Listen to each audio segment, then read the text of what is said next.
अस्सलामुअलैकुम of camera stories के एक न्यू एपिसोड के साथ मैं हूं Mazhar Malik. Thank you so much and love you so much. इस पैगाम को आपने फैलाया, कमेंट्स में भी लिखते हैं और व्हाट्सएप पे मुझे जब मैसेज भेजते हैं तो आप जब लिखते हैं लव यू सो मच तो बहुत अच्छा लगता है। अल्लाह ताला आपको खुश रखे, मोहब्बतें बांटिए, अल्लाह ताला आपके भी रास्ते आसान करेगा और वो ज़ात आप पे इतनी रहमतें अता करेगी कि आप खुशियों को संभाल नहीं सकेंगे, इतनी ज़्यादा होंगी कि बांटते फिरेंगे इंशाल्लाह। फीडबैक आपका मैं व्हाट्सएप पे ज़्यादा पढ़ता हूँ और कोशिश करता हूँ उसका जवाब भी दूँ। आज जो स्टोरी मैं आपको सुनाने जा रहा हूँ ये मुझे मोहम्मदपुर शहर है, रियल सिटी है राजनपुर के साथ, और शाह मोहम्मद ने मुझे ये स्टोरी सेंड की है।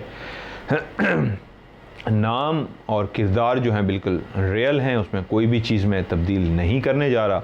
उन्होंने जिस तरह कहा है वैसे ही मैं आपको स्टोरी सुनाने जा रहा हूँ। शाह मोहम्मद की क्लास में एक ऐसा बच्चा पढ़ता है जिन्होंने शाह मोहम्मद को ये स्टोरी सुनाई और उन्होंने मुझसे ज़िक्र किया कि सर इस तरह की एक सच्ची कहानी है और ख्वाहिश है आप यहाँ पे आके इन्वेस्टिगेशन भी करें और देखें भी सही क्या माजरा है। मैं आपको वीडियो क्लिप भी भेजता हूँ। मुझे उन्होंने इसका एक वीडियो क्लिप भी भेजा है जो लास्ट में, इस कहानी के लास्ट में मैं आपको दिखाऊंगा वीडियो की शक्ल में। फ़िलहाल उनका एक स्टूडेंट अंसर जिन्होंने ये कहानी सुनाई, कहानी अंसर की ज़बानी। अंसर के वालिद साहब का नाम है मामा हाकिम। अब लफ्ज़ एक लगा हुआ है मामा, आप परेशान होंगे ये कैसा नाम है। कुछ लोग इस तरह के होते हैं, उनका मिलना मिलाना और शख्सियत इस तरह की होती है कि उसको जब बच्चा किसी नाम से पुकारता है तो उसकी देखा देखी बाकी लोग भी उसको उसी नाम से पुकारना शुरू कर देते हैं। माँ बाप ने उनका नाम रखा था हाकिम, लेकिन कुछ ऐसा उस छोटे से देहात के अंदर मशहूर हुआ ये नाम कि हर कोई उनको मामा हाकिम मामा हाकिम मामा हाकिम के नाम से जाने पहचाने लगे। मामा वही मामा है जो मामू को बोलते हैं, तो सराइकी में मामू को मामा बोलते हैं। मामा वो वाला नहीं जो मम्मी को बोलते हैं, नो, मामा सराइकी में कहते हैं मामू को। तो उनको हर कोई मामा हाकिम कहने लगा। मामा हाकिम एक ऐसी फैमिली से ताल्लुक़ रखता था जिनका गुज़र बसर थोड़ी सी ज़मीनों पे था। ज़मीनों के अंदर ही एक कच्चा सा घर बनाया हुआ था। कुछ भेड़ बकरियां पाली हुई थीं, बकरियां रखी हुई थीं, दूध वगैरह वहीं से उनको मिल जाता था और गुज़र बसर इस तरह हो रही थी कि किसी के आगे हाथ नहीं फैलाना पड़ता था। अल्लाह की रहमत थी कि ख़ुद ही ज़मीनों से इतना इनकम आ जाती कि गुजारा अच्छा हो जाता। मामा हाकिम बेसिकली एक ऐसा चेहरा था, एक ऐसा वजूद था कि स्टोरी सुनाने वाले का कहना यह है कि अगर वो थोड़े से और हेल्दी हो जाते तो उनकी खूबसूरती, उनकी वजाहत और बढ़ जाती। अभी भी वो स्लिम एंड स्मार्ट थे, पतले कमज़ोर नहीं थे, लेकिन स्लिम एंड स्मार्ट देख के लगता था क्या हाइट है, क्या कद है, क्या चेहरा है। और अगर ये शख्स और हेल्दी हो जाए तो और खूबसूरत नज़र आएगा। मामे हाकिम की शख्सियत, पर्सनालिटी ऐसी थी कि हर कोई उनसे मानूस था, प्यार करने वाले थे, मोहब्बतें बांटने वाले थे। जिससे मिलते प्यार से, मोहब्बत से इस तरह पेश आते कि सब ही उनको प्यार से कहते हम भी आपको हाकिम नहीं, यहाँ तक कि उनके हम एज कुछ दोस्त भी उनको प्यार से कहते आ भी मामा हाकिम। तो कहता यार तुम लोग तो ना कहो, कहता यार क्या कहें, सारे तुझे कहते हैं तो हम भी तुझे मामा हाकिम ही बोलेंगे। ज़िंदगी अच्छी गुजर रही थी,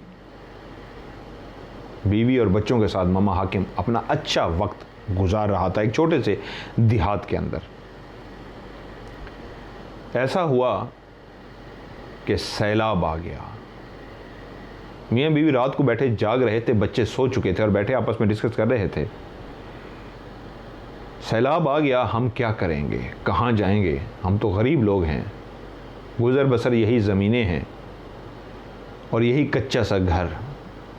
बीवी थी जो ये सोचे जा रही थी और ये फिक्रें कही जा रही थी, शौहर से पूछे जा रही थी जो सर झुकाए बैठा था, किसी सवाल का जवाब नहीं दे पा रहा था, क्योंकि उसके पास जवाब होता तो वो जवाब देता कि हाँ कहाँ जाएंगे, क्या करेंगे। वो खुद भी नहीं जानता था, दूर सोचों में कहीं गुम था कि वाकई बीवी कह तो सच रही है, कहाँ जाएंगे।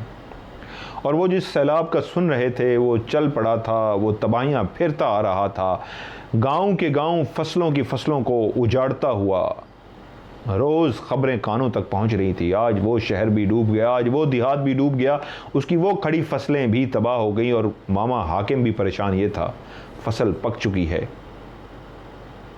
फसल को काटने का वक्त हो चुका है और उसी के काटने के बाद ही घर का खर्चा निकलेगा और साल का एक इनकम जो आती है उसी से आनी है। लेकिन जो डरावनी बात वो थी कि साल का खर्चा तो नहीं मिलेगा, इससे डरावनी बात ये थी ये कच्चा घर भी चला जाएगा, हम कहाँ रहेंगे।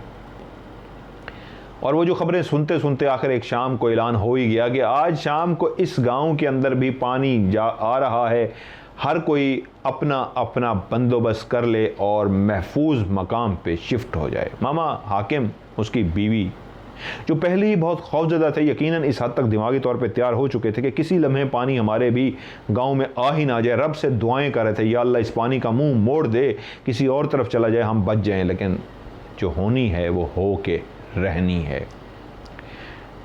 पानी ने रुख न मोड़ा, पानी इसी गांव की तरफ रुख करके पहुंच गया। वो गरीब लोग अपना जो चंद बकरियां और सामान और जो कुछ संभाल सकते थे पहले ही एहतियातन बंद करके बैठे थे, और जब शाम को ऐलान भी हो गया तो बस सर पे सामान रखा, बच्चों को बेटों को भी जो जो कुछ उठा सकते थे उठाया और महफूज मकाम की तरफ चल पड़े। दुखी दिल के साथ जब वो अपने घर की तरफ से जा रहे थे तो बीवी भी शौहर भी मुड़ के उस घर को इस तरह देख रहे थे कि अब वापस आते ही ये घर होगा या पानी इसको बहा कर ले जाएगा। एक ऐसी जगह पे पहुंच गए जो एक टीला सा था, ऊंची जगह सी थी, जहां पे और लोग भी जमा थे। वो लोग भी वहां पे बेचारे गरीब जमा हो गए और हुकूमत की मदद का इंतज़ार करने लगे, क्योंकि जब इस तरह के हालात होते हैं, सैलाब आते हैं, बस्तियों की बस्तियां उजड़ जाते हैं, घर उड़ जाते हैं, तो हुकूमत फिर उन तक इमदाद पहुंचाती है। वहीं वो लोग जिस जगह पनाह लेके बैठे होते हैं वहीं खाना पकाना होता है, वहीं सोना ओढ़ना बिछोना होता है। मामा हाकिम और उसकी फैमिली भी वहीं रहे और उनका घर ज़मीनों का कोई पता नहीं था क्या हुआ। जितना टाइम पानी वहाँ से गुजरा, जो तबाही मचा सकता था मचाता रहा। मामा हाकिम और बहुत सारी ऐसी फैमिलियाँ जो वहाँ पे उस जगह पे पनाह लिए हुए थे, इंतज़ार में थे कि पानी ख़त्म हो तो वापसी का राह लें और अपने इलाके में जाके हालात देखें क्या हालात हैं। पानी गुजर गया, वो सब धड़कते दिलों के साथ के पीछे क्या हुआ है, अपना सामान उठाए हर कोई वापस लौट रहा था अपने उस छतों की तरफ, उस कमरों की तरफ, उन कच्ची दीवारों की तरफ जिनके साथ एक अटैचमेंट थी, एक मोहब्बत थी, एक दिल लगी थी, मानूसियत सी थी। लेकिन हर कोई अपने अपने घर के बाहर खड़ा ये देख रहा था कि हाँ, यहाँ पे कभी घर था, पानी सब कुछ बहा के ले गया था, अब कोई घर नहीं था। हाँ, कहीं कहीं पे निशान ज़रूर थे कि ये कच्ची दीवार जो थोड़ी सी बच के रह गई है, यहाँ पे कोई दीवार किसी वक्त में हुआ करती थी, पानी वो साथ ले गया, सिर्फ ये निशान छोड़ गया। गरीब के लिए क़यामत का मंजर होता है। आंखों में आंसू थे और वो सारे परेशान थे, दुखी थे। लेकिन ज़िंदगी इसी का नाम है, चलती का नाम गाड़ी है, आपने ज़िंदगी तो गुजारनी है। तो उन्होंने फ़ैसला किया कि इस जगह को छोड़ के, जो उनकी ज़मीनें थीं, जो खड़ी फसल थी, वो भी पानी बहा के ले गया था। वो तो उनको पहले से उम्मीद थी कि जिस हद तक पानी आ रहा है, जो खबरें सुनने को मिल रही हैं, फसल तो जाएगी जाएगी। दुख ये था वो पानी घर भी ले गया था।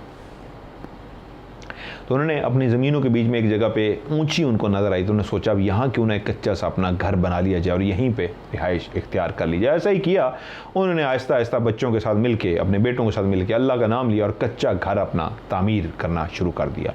गरीब लोग ऐसे ही अपने घर तामीर करते हैं, कोई ईंटें और ये सामान तो आता नहीं है कि सीमेंट बजरी आएगी, कच्ची दीवारें, कच्चे कमरे और कच्चा सारा सहन, सारा कुछ बनाते हैं। और आहिस्ता आहिस्ता उन्होंने सामान अपना रखा, एक कमरा बनाया, फिर दीवारें बनाई और कमरा बनाया, जिस तरह एक घर बनाते हैं। आहिस्ता आहिस्ता घर बनाते रहे, यहाँ तक कि मेहनत का अल्लाह ने सिला दिया और एक छत, एक घर बन ही गया।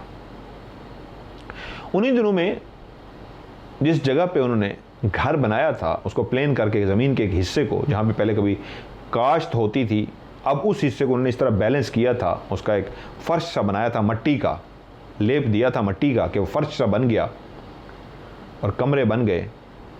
तो वहीं पे एक दरख्त, वहाँ पे पहले उस जगह पे कोई दरख्त नहीं था, वो एक खेत खलियान थे, लेकिन वहीं पे एक छोटा सा पौधा कोई दरख्त का कोई परिंदा बैठा या क्या किया, जिस तरह चिड़िया और परिंदे बीज लेके मुंह में फिरती हैं और कहीं ना कहीं डाल जाती हैं तो दरख्त हो जाए, तो वहीं पे खुद से एक सराइकी में उसको बोलते हैं सरई। अब उस दरख्त को उर्दू में सरा या नहीं पता नहीं क्या कहना चाहिए, ये तो मैंने भी नहीं पूछा, बहरहाल उसको एक दरख्त ही कह लेते हैं। सरई का वैसे वो दरख्त सराइकी में उसको सरई बोलते हैं। उसके छोटे छोटे पत्ते होते हैं, बड़ा हवादार सा दरख्त होता है और ये बहुत जल्दी उगता है। मतलब वीडियो में भी एंड में आपको नज़र आएगा ये सरई का दरख्त जिसकी स्टोरी है, ये सरई ही बोल रहे उसको फ़िलहाल बोल देते हैं, दरख्त कह लें, एक सायेदार दरख्त। एक छोटा सा पौधा भी उगाया। वो पौधा जब बड़ा होने लगा तो उन्होंने कहा चलें ठीक है, ये सहन के बीच में है तो इसका फ़ायदा ये होगा कि ये एक सायादार जब दरख्त बन जाएगा तो कम से कम इसके नीचे गर्मियों में हम हवा देगा, चारपाइयाँ डाल के सो जाएंगे। ये अकलौता एक दरख्त था जो सहन में उगा था, दरख्त नहीं, एक पौधा जो आहिस्ता आहिस्ता बड़ा होने लगा। वक्त गुजरता गया, वो दरख्त एक सायादार घना सा दरख्त बन गया। यहाँ तक कि गर्मियों में जब वो बाहर सहन में सोते अपनी चारपाइयाँ डाल के, तो उस जब हवा चलती तो वो दरख्त के पत्ते इंतहाई ठंडी ठंडी हवा देते। और गर्मियों में जिस तरह मैं पहले भी कुछ अपनी आपके मैंने स्टोरी में कह चुका हूँ, इस ऐसे दरख्त के जो सरई के दरख्त होते हैं, इस तरह के जो हवादार होते हैं, उनके नीचे आप सोएं तो ये बहुत ठंडी ठंडी हवा देते हैं। इनके बारीक बारीक पत्ते होते हैं और ये घने होते हैं, इनकी हवा बहुत ठंडी होती है। खुदा की कुदरत। वक्त गुजर रहा था कि एक दिन मामा हाकिम का एक बेटा सोया हुआ था, रात का टाइम था, वॉशरूम की उसको तलब हुई। वो जो कच्चा घर उन्होंने बनाया हुआ था उसके कोने पे एक छोटा सा कच्चा सा वॉशरूम भी बनाया हुआ था। वो बच्चा उठा वॉशरूम के लिए, वो आधी नींद में था, आधा जागा हुआ था। अमूमन जो बच्चे होते हैं वो उठते हैं तो उनकी आँखें फुल भी नहीं खुली होती हैं, लेकिन वो इतनी खुली होती हैं कि वो वहाँ तक पहुँच भी जाते हैं वॉशरूम तक और वापस भी आ जाते हैं। तो वो बच्चा वहाँ पे जब जाने लगा तो उसको आवाज़ आई जैसे कोई कुछ पढ़ रहा है या कुछ है ऐसा। तो ऐसे ज़रा चौंका और उसने खुली आंखें नहीं, आधी खुली आंखों से उसने मुड़ के देखा तो एक अजीब मंजर था। उनका बाप दरख्त को गले लगा के खड़ा हुआ था। बच्चा नींद में था, उसने देखा कि है तो अब्बा ही, अब्बे ने दरख्त को इस तरह गले लगाया हुआ है। और उसने देखा, उसके बाद वो नींद में था, वॉशरूम गया, वापस आया, यही मंजर नज़र आया कि वापसी पे उसने जो देखा, क्योंकि जाते हुए तो बाप की कमर पीछे से नज़र आई थी कि उसने गले लगाया हुआ है, लेकिन उस सिमत से जब वापस आया तो देखा जब गले लगाया हुआ है बाप ने तो एक हाथ में तस्बीह है और तस्बीह पढ़ रहा है। बेटा नींद में था, जाकर सो गया। बच्चा था, उसको अगले दिन ये बात भी भूल गई कि मैंने रात को एक मंजर देखा था जो अजीब मंजर था। वो अपनी ज़िंदगी में खो गया। बच्चा था, उसके जहन में ये बात आई, शायद पता नहीं मैं नींद में था या क्या था, मैंने ख्वाब देखा या किसी से भी उसने जिक्र ही नहीं किया। ज़िंदगी गुजरती रही।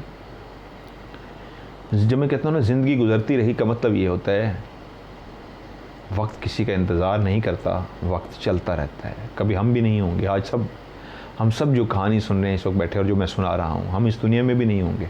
वक्त चलता रहेगा, ज़िंदगी चलती रहेगी, आप और मैं नहीं होंगे। कुछ दिन गुजर गए। कुछ दिनों के बाद वो छोटा बेटा मामा हाकिम का और एक और बेटा बाहर बैठे हुए थे, घर के बाहर। तो बाप को आता देखा, सलाम किया, बाप आके बैठ गया। उसने कहा वालेकुम सलाम। तो एक बेटा बोला, अब्बा आप रात को दरख्त के साथ गले लगा के खड़े थे, खैर थी? तो एकदम से अब्बा चौंका, मामा हाकिम चौंका और बेटे की तरफ देखा, कह रहा क्या हुआ है? तो बेटे ने कहा रात में उठाऊं, ये और बेटा था जो छोटे बेटे ने देखा था, ये और नहीं एक और बेटा था। उसने कहा रात में उठाऊं और देखा है आप अब्बा दरख्त के इस तरह गले लगाए हुए थे और खड़े हुए थे। उसने कहा नहीं तू नींद में होगा या पता नहीं तूने क्या देख लिया, कुछ नहीं है। तो कोशिश की उसने बाप से पूछ लिया, लेकिन बाप बात को टाल गया। अब जो छोटा बेटा था, बात उसके दिल में भी आई कि अगर ये इस तरह की बात कर रहा है कि अब्बा इस तरह गले लगा के खड़ा था, जो मैंने भी देखा था वो भी तो यही मंजर था, तो इसका मतलब वो ख्वाब नहीं था, वो सच था। वाकई अब्बा इस तरह गले लगा के खड़ा था।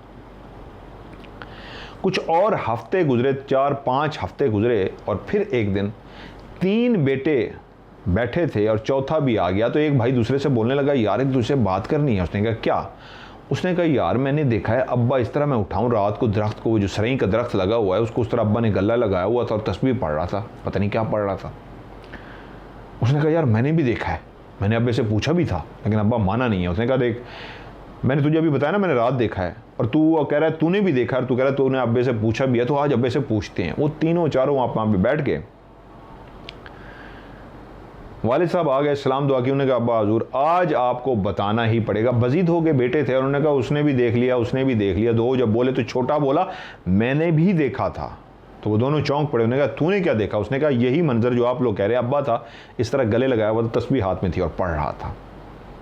उन दोनों ने कहा अब्बा हजूर उस दिन मैंने आपसे पूछा और आपने कहा नहीं नहीं कुछ नहीं है, वहम होगा, ख्वाब होगा। अब आज इस बड़े ने भी देख लिया, कल रात को देखा है बड़े ने, इसने बात आज शुरू की है, मैंने उस दिन बात की थी, आज छोटा भी गवाही दे रहा है कि आपने इस तरह गले लगाया हुआ था, बात क्या है, आज आपको बताना पड़ेगा। बाप था समझ गया कि बेटे हैं बजीद हो गए हैं, अब तो बताना ही पड़ेगा, 3 बच्चे इस तरह की बात करें, मैं इनको टाल नहीं सकता। उसने कहा बेटा मुझे और तो नहीं पता, मैं सोया हुआ था कि मुझे आवाज़ आई है किसी ने मेरा नाम पुकारा है, मामा आके मो, इस तरह की आवाज़ सराकी इलाकों में अक्सर एक दूसरे को बुलाने के लिए निकाली जाती है। कह रहा सर्दी की रात थी, मैं नींद में था, कोई टाइम होगा 12-1 के बाद का रात को। मैं कहा यार इस वक्त कौन है, मेरी आवाज़ कानों में आई है, मेरी आंख खुली है तो मुझे समझ नहीं आई। मैंने कहा यार शायद मेरा वहम होगा या ख्वाब में कोई मुझे आवाज़ आई, मुझे नहीं समझ आई, मैं सो गया। दोबारा से उसी रात को मेरी आंख खुली, किसी ने मेरी पुकारा मामा हाकिमो, लेकिन फिर मैंने गौर किया कहीं से कोई आवाज़ नहीं आ रही थी। लगता है उस दिन मुझे नींद ही नहीं, ख्वाब में मुसलसल आवाज़ आ रही थी, मैं सो गया। 2-3 दिन 4 दिन 5 दिन 6 दिन गुजरे, कोई आवाज़ नहीं आई। फिर मैं एक रात को सोया हुआ था, मुझे आवाज़ आई तो मेरी आंख खुल गई, किसी ने कहा मामा हाकिमो, कह रहा मेरी आंख खुल गई। आज आवाज़ इतनी क्लियर थी, इतनी करीब से आई थी कि मुझे लगा यार आज वहम नहीं है, तो मैं जागना शुरू हो गया इस इंतज़ार में कि अभी दोबारा आवाज़ आएगी। और ऐसा ही हुआ कि दोबारा से आवाज़ आई, किसी ने मेरा नाम पुकारा और बड़ी ऊंची आवाज़ में कहा मामा हाकिमो। मैं सोचने लगा यार रात के इस टाइम कौन है जो मेरा नाम पुकार रहा है, कौन है ये बंदा। मर्दाना आवाज़ थी और भारी भरकम आवाज़ थी, बारीक सी आवाज़ थी। जब तीसरी दफ़ा मेरा नाम पुकारा गया, मैंने कहा कौन है? सराकी में उसने कहा कौन है भाई तू? आ रहा हूँ मैं, आ रहा हूँ, रुक। कि बाहर से कोई हमसाया है, कौन है, कहाँ से आवाज़ आ रही है? कह रहा है मैं उठाऊँ, मैं सीधा दरवाजे की तरफ गया हूँ, आवाज़ दी है, कौन है भाई? कोई आवाज़ नहीं। फिर मैंने पूछा भाई कौन है, केड़ा ही, जिस तरह पूछते हैं सराकी में उसने पूछा, तो कोई जवाब नहीं मिला। तो मैं वापस मुड़ने लगा तो फिर वो आवाज़ एक दफ़ा आई मामा हाकिमो। तो मैंने उस वक्त मुड़ के देखा, वो आवाज़ कहीं और से नहीं इसी दरख्त से आ रही थी। यार मेरे लिए एक अजीब सी बात थी, दरख्त के अंदर से आवाज़ आ रही है, ये क्या माजरा है। मैंने इधर उधर देखा, कहीं पे कुछ भी नहीं, दरख्त में से आवाज़ है। मैं मुड़ा हूँ और कमरे के अंदर चला गया हूँ बेटियों बच्चों को बीवी को देखने के लिए, यार उनको भी आवाज़ आ रही है, वो भी जाग गए हैं या मेरे कानों में अकेली आवाज़ आ रही है। तो देखा सब के सब गहरी नींद सो रहे हैं। तो मुझे ये बात समझ लग गई, इसका मतलब है आवाज़ सिर्फ मुझे आ रही है और किसी को नहीं आ रही। मैं लेटने लगा हूँ तो वो दरख्त दोबारा से मुझे आवाज़ दे रहा था मामा हाकिमो, और मुसलसल आवाज़ आ रही थी मामा हाकिमो, मामा हाकिमो। ओ का मतलब होता है बुलाने के लिए। कह रहा मुझे कुछ समझ नहीं आई, या अल्लाह ये क्या माजरा है। मैं गया हूँ, डर गया हूँ, घबरा गया हूँ, अजीब सा मंजर था, मुझे कुछ समझ नहीं आई। मैंने फौरी तौर पे अपनी तस्बीह उठाई है और अल्लाह का जिक्र करना शुरू कर दिया। जो भी मुझे आयत, जो भी सूरत, जो भी तस्बीह आती थी, मैंने पढ़नी शुरू कर दिया कि या अल्लाह ये क्या माजरा है। मैं चलते चलते चलते उस दरख्त के करीब पहुँच गया हूँ। मैं जब तक उस दरख्त के करीब गया हूँ आवाज़ मुसलसल आती रही है, लेकिन जब मैं उसके करीब गया हूँ उस दरख्त के अंदर, उस बारीक सी वो जो आवाज़ थी, मेरा नाम पुकारती थी मामा हाकिमो, जब मैं उसके करीब गया हूँ मुझे पता नहीं क्या हुआ है, तस्बीह पढ़ते हुए मैंने उसको गले लगा लिया है। जब मैंने उस दरख्त को गले लगाया है तो वो आवाज़ बंद हो गई है। मैं काफ़ी देर तस्बीह पढ़ता रहा हूँ और उसको गले लगा के इस तरह खड़ा रहा हूँ तो कोई आवाज़ नहीं आई। उसके बाद मुझे नींद जो आ रही थी, अब जाग चुका था, मैं खौफजदा हो गया था। तो वहीं पढ़ते पढ़ते जब काफ़ी देर आवाज़ नहीं आई तो फिर मुझे एक नींद सी, ऊँघ सी आने लगी। मैं वहाँ से मुड़ा और जाके सो गया। उसके बाद कोई आवाज़ नहीं आई। अगली रात मैं किसी से भी इस वाक़े का जिक्र नहीं किया। मैं खौफजदा भी था, मैं परेशान भी था कि या अल्लाह ये क्या माजरा है। दरख्त ने मुझे आवाज़ें दी हैं, मामा हाकिम, और मैंने उसको गले लगाया है, तस्बीह पड़ी है, तो दरख्त खामोश हो गया है। अगली रात कुछ भी नहीं हुआ। मैं काफ़ी देर जागता रहा, किसी ने मुझे कोई आवाज़ नहीं थी। उससे अगली रात भी मैं जागता रहा, कोई आवाज़ नहीं आई। तीसरी रात भी कुछ मैं नींद की हालत में, कुछ मैं जागा, कोई आवाज़ नहीं आई। और 6 दिन गुजर गए, 6 रातें, कोई आवाज़ नहीं आई। 7वीं रात जुमेरात था, थर्सडे की रात थी। थर्सडे की रात को फिर वो आवाज़ें आनी शुरू हो गई और मेरी आँख खुल गई। और वही सारा सिलसिला हुआ कि मैंने तस्बीह उठाई। जब तक मैं नहीं गया वो मुसलसल आवाज़ें देता रहा, और जब मैं चलते चलते पास गया और गले लगाता था तो वो दरख्त चुप हो जाता था। और मुझे ये अंदाज़ा हो गया कि जो भी है इस दरख्त के अंदर है, इस दरख्त के ऊपर है, इस दरख्त के साथ उसका रिश्ता है, वो मुझे बुलाता है। और जब मैं गले लगा के तस्बीह पढ़ता हूँ, आयतें सूरत पढ़ता हूँ, तो वो चुप हो जाता है। और इमाम हाकिम को ये भी अंदाज़ा हो गया उस रात कि अब मैं देखता हूँ कल ये मुझे दोबारा बुलाता है नहीं। उस रात भी वो गले लगा के खड़ा रहा। जब उसको नींद आनी शुरू हुई तो वो जाके सो गया, और अगली रात फिर कुछ नहीं हुआ, यहाँ तक कि जुमेरात आ गई। इमाम हाकिम के जहन में था कि ये शायद जुमेरात को ही बुलाता है, और ऐसा ही हुआ। थर्सडे की रात को, जुमेरात को दोबारा से वो आवाज़ें आनी शुरू हो गई। ये कन्फर्म हो गया कि वो जो भी था जुमेरात को आवाज़ें देता था। और फिर इमाम हाकिम ने बताया बेटे को। फिर ऐसा हुआ कि मैंने एक रात देखा कि ये छोटे वाला बेटा आया, इसने मुझे देखा और चला गया। फिर एक रात मुझे पता है जब तुमने भी देखा, और ये भी पता है जब इसने भी देखा। ये है माजरा दरख्त का, जो मैंने किसी को बताया नहीं। तुम लोगों ने देख लिया तो मैंने मजबूरन तुम लोगों को बता दिया है। जुमेरात के जुमेरात ये दरख्त मुझे आवाज़ें देता है, और मैं जाके इसको गले लगा लेता हूँ और ये चुप हो जाता है। बच्चे बाप की कहानी सुन के अजीब से हो गए कि ये बाप क्या कहानी सुना रहा है आज के दौर में। उनको भी जिनों भूतों का शौक़ तो था कि यार कोई जिन आवाज़ें देते हैं, या भूत हैं, या क्या है, या दरख्त के अंदर ऐसा क्या हो गया। वो दिन को अक्सर दरख्त के करीब जाते, इधर खड़े होते, इधर देखते, यूँ देखते, यूँ देखते, एक दूसरे को इशारे भी करते, लेकिन उनको कुछ भी महसूस ना होता। अगली जुमेरात आ गई, बच्चे सो नहीं पाए। आज वो एक्टिव थे। दिन को तो वो कई दफ़ा दरख्त के चक्कर लगा चुके थे, लेकिन आज जुमेरात थी और उनको पता था, जुमेरात को अब्बा ने बताया है ये आवाज़ें देता है, आज हमने भी आवाज़ें सुननी है। सर्दियों की रातें थीं। वो अपने बिस्तरों में रज़ाई मुंह से हटा के, ठंडी रातें होती हैं सर्दियों की, गर्म रज़ाइयाँ लेके हर कोई अपने कमरों में लेटा होता है, और उनके कान मुंतज़र थे कि उस आवाज़ को, जो बारीक सी एक आवाज़ आती है, हम भी सुन सकें। काफ़ी देर जागने के बावजूद भी कोई आवाज़ ना आ सकी। तो वो जो आपस में जाग रहे थे, तो एक ने कहा हाँ सुनी आवाज़। उसने कहा यार मैंने तो नहीं सुनी। उसने कहा तूने सुनी है? उसने कहा नहीं भाई मैंने भी नहीं सुनी। तो उसने कहा यार फिर क्या, अब्बा आया, मैं झूठ बोलता है? उसने कहा यार एक मिनट मैं देखता हूँ। वो उठाए दरवाज़ा, उसने हल्का सा खोला है, देखा अब्बे ने उसी तरह गला लगाया हुआ है और तस्बीह खड़ा पड़ रहा है। तो उसने इशारा किया आओ भी, अब्बा तो वहाँ पे खड़ा हुआ है। उसने कहा यार आवाज़ तो कोई नहीं है। अब्बा कहता है आवाज़ आती है, वो तो वहाँ पे गले लगा के खड़ा हुआ। उसने कहा यार इसका मतलब है माजरा कुछ और है। सुबह उठे हैं, वालदा के पास पहुंच गए और वालदा को स्टोरी सुनाई है कि जी ऐसे ऐसे कहानी है, ऐसे ऐसे बात है। अब्बा से पूछा तो अब्बा ने ये जवाब दिया, कल जुमेरात थी, रात जो गुजरी है, हमने आंखों से देखा, आवाज़ तो कोई नहीं। अब्बा हजूर चिमटे हुए थे, गले लगा के खड़े थे दरख्त को। माँ हंस पड़ी और कहा तुम्हारा बाप ना अब बूढ़ा हो गया है। ये वो जिस तरह की हरकतें कर रहा है ना, ये बंदा उस वक्त करता है जब उसका दिमाग खिसक जाता है, बूढ़ा हो जाता है। अब वो बूढ़ा हो गया है, उसके कान बजने शुरू हो गए हैं, उसको आवाज़ें आनी शुरू हो गई हैं। छोड़ दो इसको।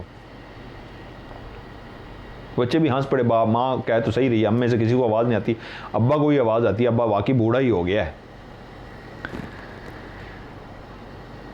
पूरा हफ्ता गुजर गया, जुमेरात आ गई।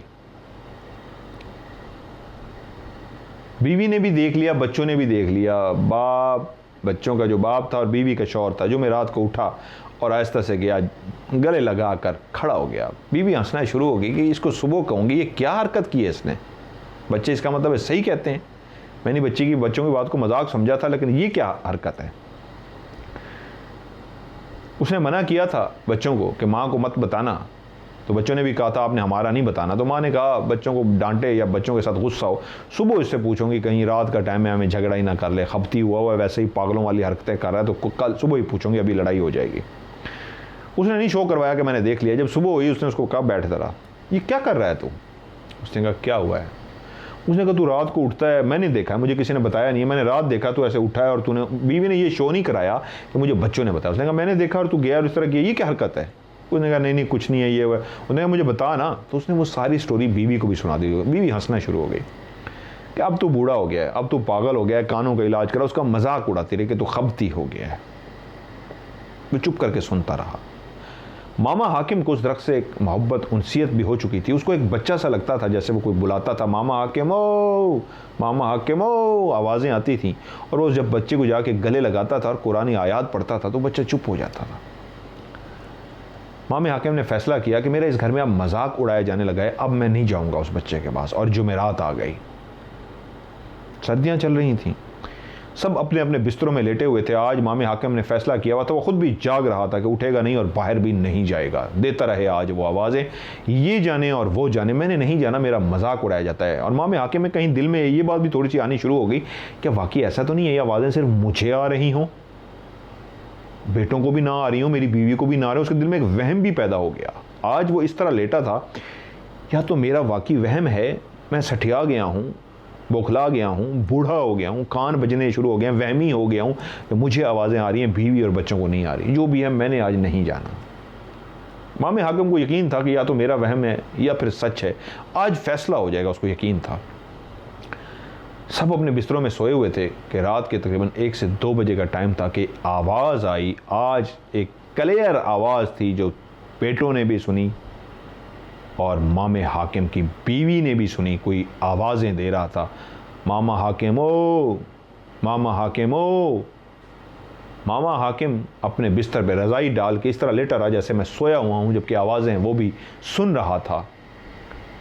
वो इस बात को नहीं जानता था कि बाकी रज़ाइयों के अंदर भी लोग जाग रहे हैं, बेटा भी और बेटे भी, बेटियां भी और बीवी भी जाग रही है और आवाज़ें उनको भी जा रही हैं। ये वो नहीं जानता था। उसको ये लग रहा था कि आवाज़ सिर्फ मेरे कानों में आ रही हैं, लेकिन वो जो बाकी लोग थे वो भी आज उस आवाज़ को क्लियर सुन पा रहे थे और खौफज़दा हो गए थे। मामा हाकिम अपनी जगह से टस से मसना हुआ लेटा रहा तो आज वो आवाज़ इतनी बढ़ती गई और बुलावा जो थोड़ी थोड़ी गैप के बाद, थोड़े थोड़े वक्फे के बाद आता था, अब मुसलसल बुलावा आने लगा। मामा हाकिम ओ, मामा हाकिम ओ, मामा हाकिम ओ। यहाँ तक कि आवाज़ इतनी ऊंची हो गई कि उन बेटों के, बच्चों के और मामे हाकिम की बीवी के कानों में दर्द होने लगा। उनको लगा कि अब अगर ये ना उठा तो हमारे कान फट जाएंगे। मामा हाकिम इस तरह पड़ा रहा कि मैंने आज नहीं उठना। आवाज़ ऊंची हो गई थी, मामे हाकिम को भी पता था, लेकिन उसको इस बात का नहीं पता था कि बेटियां, बेटे और बीवी भी आज इस आवाज़ को सुन पा रहे हैं। ये मामा हाकिम को नहीं पता था। जब आवाज़ इतनी ऊंची हो गई कि कान फटने शुरू हो गए तो बीवी एकदम से उठी और शौहर की रज़ाई खींच के बोली, तुम्हें वो आवाज़ नहीं आ रही, जाओ बाहर वरना हमारे कान फट जाएंगे। वो जो भी है तुम्हें बुला रहा है, मामा हाकिम हो, मामा हाकिम हो, जाओ हमारे कान फटने वाले हैं। तो देखा बच्चे भी उठ के आ गए। जब बीवी बोली, ऊंची आवाज़ में बोली, तो साथ ही कमरा था, बच्चे भी भागे और दरवाजे में बाप कह रहे जाओ नहीं तो हमारे कान फट जाएंगे। और बाप उठा, तस्बीह उठाई, चलता हुआ जैसे उस दरख्त के पास गया, खामोशी छा गई। उसने गले लगाया और आंखें बंद करके उसके साथ खड़ा हो गया जैसे उसने अपने बच्चे को गले लगा लिया हो। आज यहाँ तक कि बीवी ने भी, बेटों ने भी आवाज़ सुन ली थी और उस घर में एक बहू भी थी जो उसका बड़ा बेटा शादीशुदा था, उसकी बीवी ने भी वो आवाज़ सुन ली थी कि दरख्त मामा हाकिम को आवाज़ें देता है। जब बात औरत के कानों में जाए तो कहाँ छुप सकती है। कुछ दिनों के बाद वो बहू जब अपने माँ बाप के घर गई तो उनको जाते ही सारा वाकया सुना डाला। उस लड़की के माँ बाप ने कहा हम तुम्हारे घर आके ये बात करेंगे, और ऐसा ही हुआ। वो आए और इमाम हाकिम और उसकी बीवी से बात की कि आप एक काम करें, ये जो कुछ भी है इस घर में हमारी बेटी भी रहती है, कोई नुकसान वाली बात ना हो, परेशानी वाली ना हो, पीर साहब जो हैं उनसे बात करें, आपको लाजमी पीर साहब के पास जाना चाहिए। मामा हाकिम ने काफ़ी मुखालफत की कि ज़रूरत नहीं है पीर साहब की, कोई बुलाता है और मैं जाके अगर उसको गले लगा लेता हूँ, कुछ देर पढ़ाई करता हूँ खड़े होकर, तो इसमें क्या गुनाह है, और तो कुछ नहीं हो रहा। लेकिन बीवी बज़िद थी मामा हाकिम की कि नहीं, पीर के पास जाना है, जाना है, जाना है। और बीवी के आगे मामा हाकिम को हार माननी पड़ी। पीर साहब के पास पहुंच गए कि पीर साहब ऐसा ऐसा माजरा है, हमारा दरख्त है जो इस तरह पुकारता है नाम और ये माल। पीर साहब ने कहा मैं 1-2 दिन तक तुम्हारे घर चक्कर लगाऊंगा। पीर साहब वैसे जो थे वो आते थे, जब गंदम कटती थी तो एक बोरी पीर साहब के लिए रखी जाती थी बंद करके गंदम की। पीर साहब, ये आज भी कल्चर है वहाँ पे, ये अभी की कहानी है, पुरानी नहीं है। तो गंदम के मौसम पे पीर साहब अपने मुरीदैन के घर जाते अपनी सवारी साथ लेके, और गंदम की जो बोरियां उनको फ्री में मिलती हैं और कुछ पैसे भी मिलते, वो उठा उठा के लाते और अपनी गाड़ियों में ले जाते। तो पीर साहब का नाम लिया गया तो मामा हाकिम ने भी एक बोरी पूरी दानों की भर के, गंदम की भर के पीर साहब के लिए रख दी। गरीब लोग थे लेकिन पीर साहब को फिर भी देना होता था। शाह मोहम्मद जिन्होंने मुझे कहानी भेजी, उन्होंने कहा जी पीर साहब को मैंने भी देखा हुआ है, छोटा सा उनका कद है, बहुत भारी भरकम है, ऐनक का, नज़र का चश्मा लगाते हैं, ऐनक लगाते हैं, और शक्ल से गेटअप इस तरह किया हुआ है कि पीर साहब ही लगते हैं, बाकी अल्लाह की अल्लाह जाने। पीर साहब घर आ गए, उन्होंने कहा पीर साहब मुरीदैन जो आपके साथ हैं वो बाहर ही सो जाएं, घर के बाहर उनको चारपाइयाँ दे दी गई, आप अंदर ही आ जाएं। पीर साहब को दरख्त दिखाया गया कि ये दरख्त है जो इस रात को बोलता है और मामा हाकिम की आवाज़ें निकालता है। पीर साहब ने कहा मैं आज रात को पढ़ाई करूँगा, सुबह आपको माजरा बताऊँगा। रात हो गई, सारे सो गए, बच्चे कहाँ सोते हैं। मामा हाकिम के बेटे जागते रहे कि पीर साहब ने आज पढ़ाई करनी है। उनकी चारपाई उस दरख्त के नीचे डाल दी गई। सब सो गए, रात के 9 बजे का टाइम था। पीर साहब भी अपने बिस्तर पे जो बैठे हुए थे वो सो गए। बच्चे देखते रहे कि रात सारी पीर साहब सोते ही रहे, उठे ही नहीं, ना ही कोई तस्बीह की, सुकून से सोए पड़े रहे। ये जुमेरात की रात नहीं थी, नॉर्मल दिन थे, लेकिन पीर साहब ने कोई पढ़ाई नहीं की। जब सुबह हुई तो उन्होंने कहा, पीर साहब ने कहा मैंने पढ़ाई की है और चेक कर लिया है, ये जो दरख्त है ये बड़ा आप लोगों के लिए ऐसा दरख्त है जिसकी बेअदबी होती है। इसके पत्ते जब गिरते हैं, बख्त वाला ये दरख्त है, तो इसके पत्ते तुम्हारे पाँव के नीचे आते हैं और बेअदबी होती है। तो मेरी पढ़ाई ये कहती है इस दरख्त को काट दो। बच्चों ने माँ बाप के सामने और उस पीर के सामने कहा, पीर साहब हमने देखा था रात तो आप सो रहे थे। उसने कहा नहीं, मैं सो नहीं रहा था, मैं पढ़ रहा था। और पीर की बात को कौन झुटला सकता है, लेकिन बच्चे थे, नादान थे, सच बोल गए। लेकिन पीर साहब अपनी बात पे अड़ गए कि ये क्या बदतमीज़ी है, मैं पढ़ रहा था। लेकिन बच्चे जानते थे पीर सो रहा था। पीर साहब ने फैसला सादर फरमाया, यह बख्त वाला दरख्त है, इसकी बेअदबी होती है, इसके पत्ते नीचे गिरते हैं और पाँव के नीचे बकरियां खाती हैं, जानवर खा जाते हैं, पाँव के नीचे आ जाते हैं। ऐसे बख्त वाले दरख्त को घर में नहीं होना चाहिए। एक काम कीजिए, इसको कटवाए, इस दरख्त को बेच दें, और इसके जो पत्ते हैं स्पेशली वो बख्त वाले हैं, बाकी दरख्त नहीं, पत्ते बड़े बख्त वाले हैं। इन पत्तों को आपने उठा के ऐसी जगह पे डालना है जहाँ पे किसी का पाँव ना जाए, बेअदबी ना हो, और आज ये काम करवा दें। पीर साहब ने हुक्म सादिर फरमाया, अपनी बोरी ली और कुछ पैसे भी उनसे लिए जो वो लेते हैं, पैसे ले के बोरी दानों की उठाई और चलते बने। गरीब लोग पहले ही गरीब होते हैं, ऊपर से पीर भी ले जाते हैं। बीवी ने फौरी तौर पे हुक्म दिया शौहर को, आज इस दरख्त को कटवाना है। मामे हाकिम परेशान हुआ, क्या यार इस दरख्त को ना कटवाओ। उसकी उनसीयत, उसकी मोहब्बत, अटैचमेंट उस दरख्त के साथ थी, लेकिन बीवी बज़िद थी और कहा नहीं, आज ही ये दरख्त कटेगा। बीवी के आगे वो बेचारा हार मान गया, दुखी दिल के साथ मजबूरन किसी को बुला के लाया, एक बंदे को, और उसको कहा दरख्त को काट दो। ये काम इतना आनन फानन, इतना जल्दी में हुआ कि पीर साहब 10-11 बजे चले गए और 2-3 बजे ही दरख्त को बुला के शाम तक कटवा दिया गया। उसके जितने भी पत्ते थे बच्चों ने और मामा हाकिम ने एहतियात के साथ इस तरह उठाए कि उठा के उनके कच्चे घर के पीछे एक उन्होंने भोसा रखा जाता है, एक कमरा बनाया जाता है जिसमें भोसा रखा जाता है जानवरों के लिए। उस कमरे में के पीछे एक जगह थी जहाँ पे कोई भी नहीं जानता था। उन्होंने वो सारे पत्ते उठा के उस जगह पे इस तरह नीचे बिछा के कोई चीज़ उसके ऊपर रख के ऊपर से लेप दे दिया मट्टी का कि इधर कोई जा ही नहीं सकेगा, ना ही किसी का पाँव इन पत्तों पर आएगा कि बेअदबी हो। और दरख्त उस जगह से ख़त्म हो गया, नीचे से उसको उखड़वा दिया गया और उस ज़मीन पे लेप दे दिया गया। मामा हाकिम बहुत दुखी था, सिवाय मामे हाकिम के किसी को कोई फ़र्क नहीं पड़ा था। उसको पता नहीं किस बात का दुख था, लेकिन उसके दिल में था, यार अगर ये था तो क्या गुनाह था जो हमने इसको कटवा दिया। बीवी का क्योंकि पीर साहब पे बहुत यकीन कामिल था कि पीर साहब ने जो हुक्म दे दिया तो वही करना है, और पीर साहब थे, रात सारी सोते रहे और बच्चों को कहते रहे तुम झूठ बोल रहे हो, जबकि वो सो ही रहे थे, उनको कुछ नहीं, उन्होंने पढ़ाई की थी। सुबह फैसला सादर करवा दिया कि काटो इसको, ये तो बख्त वाला दरख्त है। बख्त वाला दरख्त है तो काटना क्यों है? इसलिए जी बेअदबी होती है। जुमेरात आ गई, मामा हाकिम दुखी था, लेटा हुआ था, उस आवाज़ का मुंतज़र था, लेकिन आवाज़ कोई भी नहीं आई। सब सो रहे थे, किसी को कोई परवाह नहीं थी सिवाय मामा हाकिम के। मामा हाकिम नहीं सो सका और किसी ने आज उसको आवाज़ जुमेरात को नहीं दी। जब सुबह उठे हैं तो उनकी 2 बकरियां और 1 दुम्बा मरे पड़े थे। बीवी उठी और एकदम से घबरा गई और चीखना शुरू कर दिया, ये क्या हुआ है? 2 बकरियां और 1 दुम्बा मरा पड़ा था। मामा हाकिम भी उठा और देख के परेशान हुआ और चुप सा हो गया। तो शौहर से पूछने लगी, ये क्या हुआ है?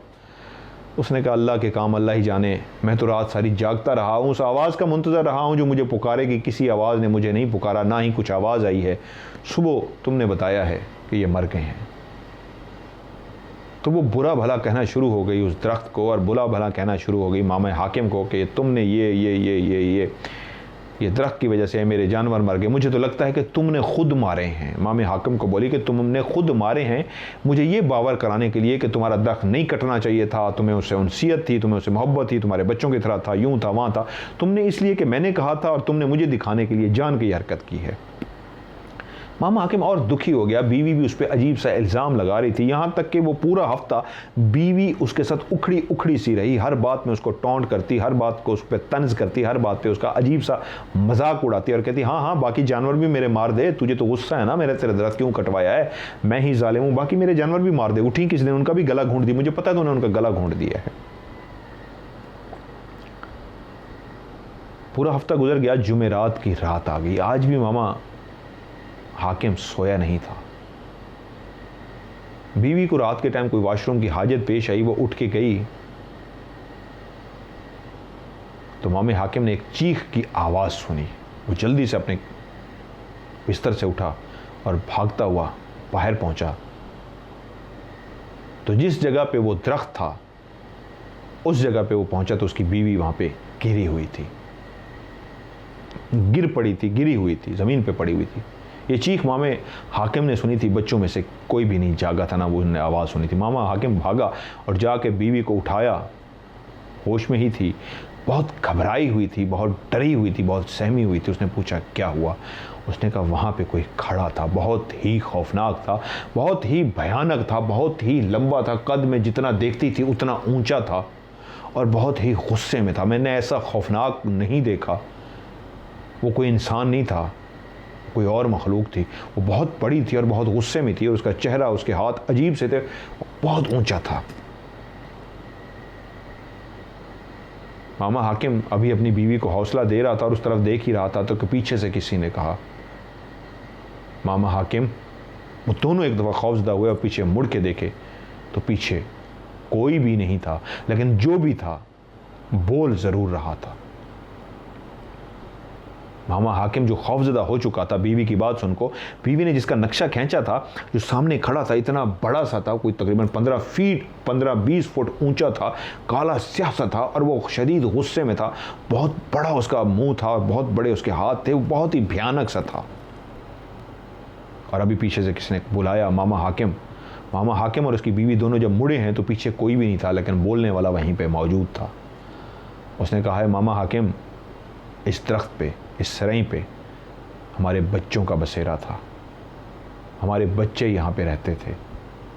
तुम्हारी इस बीवी ने दरख्त को कटवा कर अच्छा नहीं किया, हमारे बच्चों का ठिकाना उससे छीन लिया। और ये जो बकरियों की सज़ा मिली है ये हमने दी है तुम्हारी वजह से, क्योंकि तुम्हें हमारे बच्चों की वजह से, हमारे बच्चों को तुम्हारे मामा हाकिम के साथ उनसियत हो गई थी, मोहब्बत हो गई थी। वो हम चले जाते थे, ये आवाज़ें जो आ रही थी उनके पीछे से, जिस तरह वो देख रहे थे, ऐसा लगता था कोई सामने खड़ा है जो नज़र नहीं आ रहा, ये बातें कर रहा है। कि हम जब चले जाते थे तो हर जुमेरात को हमारे बच्चे तुम्हें आवाज़ देते थे, क्योंकि तुम सबसे प्यार करते हो, पूरे गांव में सब तुम्हें मामा हाकिम कहते हैं और तुम मोहब्बत से पेश आते हो। तुम्हारे बच्चे भी तुमसे मोहब्बत करना शुरू हो गए थे, तुम्हें तुम्हारे नाम से पुकारते थे, जिस तरह बाकी लोग पुकारते हैं मामा हाकिम, तो वो भी मामा हाकिम कहते। और तुम आके जब उनको इस दरख्त को असल में गले लगाते थे तो ऊपर से खुश हो जाते थे। हम नेक इबादत गुजार जिन हैं। तुमने हमारे बच्चों का, इस औरत ने घर छीन लिया है। इसकी सज़ा तो ये थी कि ये तमाम जानवर मार दिए जाते और इस घर को जला दिया जाता, लेकिन क्योंकि हमारे बच्चे आज भी तुमसे बहुत मामा हाकिम से प्यार करते हैं और मामा हाकिम भी इन बच्चों से प्यार करना शुरू हो गया था। ये उदास था जब दरख्त कटा था और ये मुखालफत भी कर रहा था, तो इसकी उस मोहब्बत को देख के और अपने बच्चों की मोहब्बत जो मामा हाकिम से, उसको देख के हमने सिर्फ माफ़ कर दिया है। सिर्फ निशानी के तौर पे ये 3 जानवर मारे हैं, क्योंकि तुमने भी हमारा घर काटा है, इस औरत ने कटवाया है। बस इतना कहेंगे, अब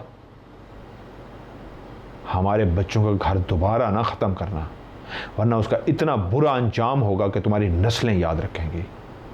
और उसके बाद उन्होंने बाकायदा लफ्ज़ आखिरी जो कहा, अस्सलामु अलैकुम, कहा और खामोशी छा गई।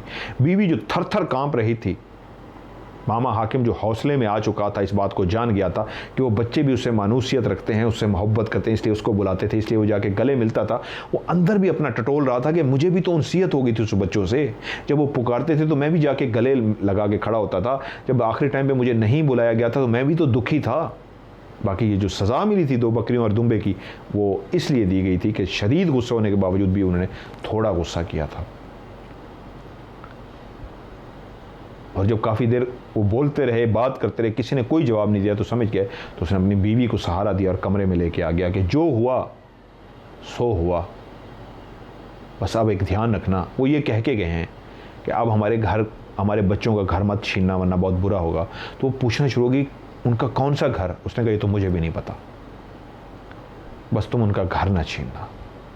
अगले दिन वो उठी और वहाँ जो झाड़ू लगाती थी, तो उसने सबसे पहले उस जगह को इस तरह झाड़ू लगाई जैसे वो अकीदत वाली जगह, वो खौफजदा हो चुकी थी। उसने उस जगह को अकीदत की तरह झाड़ू लगाया और उसके ऊपर पानी डाला और इस तरह उसका ख्याल रखती जिस तरह बच्चे हैं। और दोनों मियाँ बीवी ने देखा, देखते ही देखे कुछ अरसे के बाद वहाँ पे वही दरख्त जो सरई का दरख्त था दोबारा से उगना शुरू हो गया। कोई पत्ते, उन्हें कोई बीज नहीं डाला था, कुछ नहीं किया था, वो सिर्फ अकीदत में खौफ की वजह से साफ़ करती थी और पानी डाल देती थी। बीज चीज़ उसने कुछ नहीं डाला था, जिस दरख्त को जड़ से ही निकाल के फेंक गया था, जिसके इम्कान भी नहीं होते, लेकिन सरई के बारे में कहा जाता है, मेरी बात भी ये लोगों से, कि ये फिर भी उग आता है, तो उस जगह पे वो दोबारा उग आया। अब वो छोटा सा जो पौधा उगा था, बहुत बड़ा दरख्त तो नहीं बना, लेकिन अभी भी एक बच्चा है, काफ़ी बड़ा हो चुका है, वहीं पे दोबारा से उग चुका है जिस जगह पे वो दरख्त पहले था। क्योंकि वो कह गए थे कि हमारे बच्चों से उनका घर नहीं छीनना, तो इसका मतलब है कि आज वो दरख्त अगर उस जगह पे खुद ब खुद दोबारा से उग आया है, तो उसके बच्चे आज भी वहीं रहते हैं, उस दरख्त के ऊपर रहते हैं। जब वो पौधा उगा तो बीवी समझ गई कि ये उन्होंने उगाया है, तो वो और ख्याल रखना शुरू हो गई और उन्होंने अपने बच्चों को भी ये बात बता दी थी सारी, कि ख्याल करना, ये जो खुमियाजा भुगता है हमने 2 बकरियां और दुम्बे का, तो वो उनकी वजह से भुगता है। तो तुम लोगों के भी नोटिस में हो, इस दरख्त का ख़ास ख्याल रखना है, इसके साथ कभी बेअदबी नहीं करनी और इसके साथ कुछ इस तरह का छेड़खानी, काटने की या इस तरह का कुछ नहीं करना। और बच्चे भी अब उस दरख्त का उसी तरीके ख्याल रखते हैं। मामा हाकिम की बीवी भी उस दरख्त का बेइंतहा ख्याल रखती है।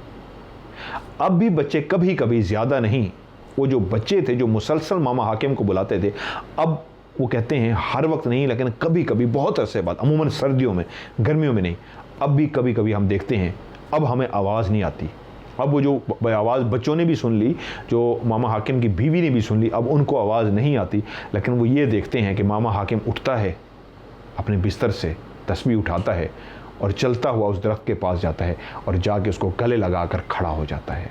बच्चे और बीवी समझ जाते हैं वो मामा हाकिम की आवाज़ दे रहा है, वो आवाज़ जो हमने पहले कभी सुनी थी, अब नहीं है, अब हमारे कान सुन नहीं पा रहे। इसकी वजह यह है वो मखलूक हमसे नाराज़ है, अब हमें अपनी आवाज़ नहीं सुना रही। लेकिन इमाम हाकिम को आज भी बुलाते हैं, माना पहले की तरह नहीं बुलाते हर जुमेरात को, अब बहुत लंबे लंबे गैप के बाद बुलाते हैं। साल में बाजू का ऐसा भी होता है एक दफ़ा ही बुलाते हैं, लेकिन बुलाते ज़रूर हैं। और इमाम हाकिम इस उम्मीद में होता है, इस चाहत में होता है कि बच्चे बुलाएं और मैं जाके उस दरख्त को गले लगाकर खड़ा हो जाऊं।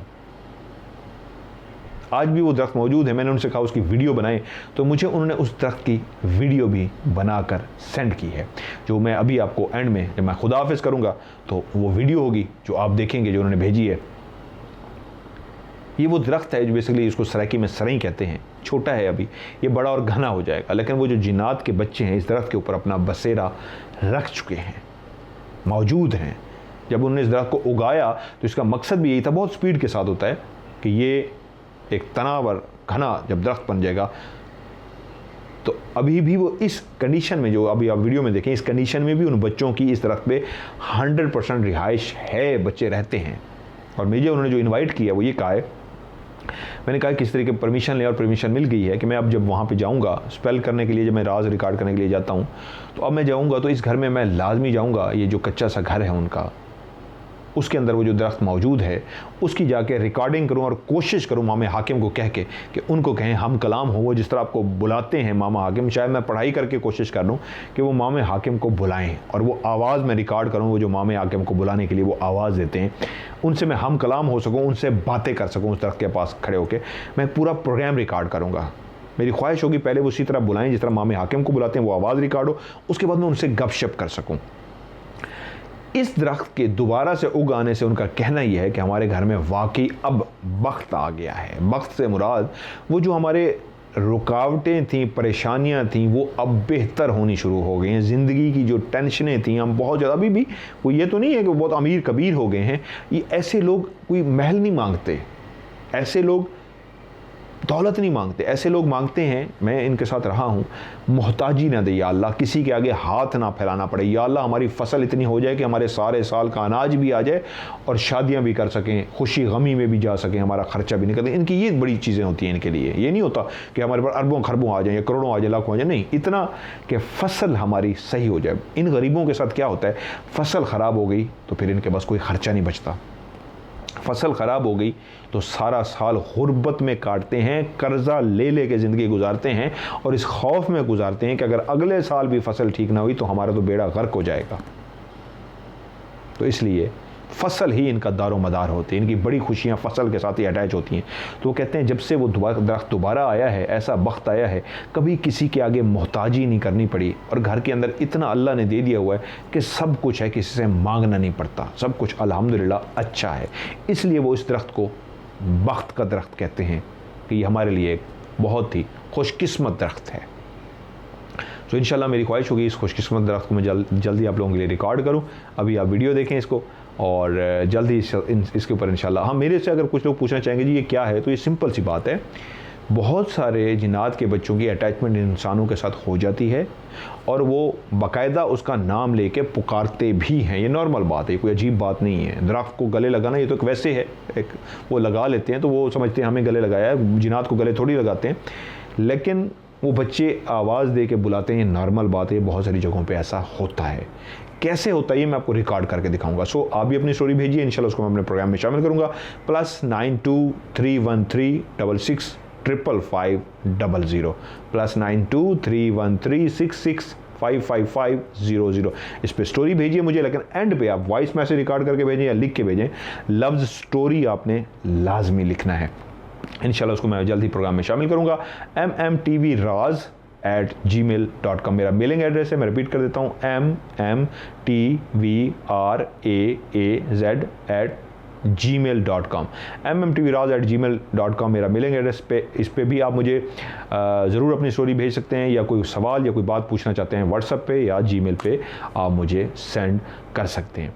तो आप सबसे इस नेक ख्वाहिश के साथ, इस नेक दुआ के साथ आप सब पे अल्लाह ताला की रहमत ख़ास हो और जहाँ भी रहें खुश रहें, आबाद रहें, शाद रहें।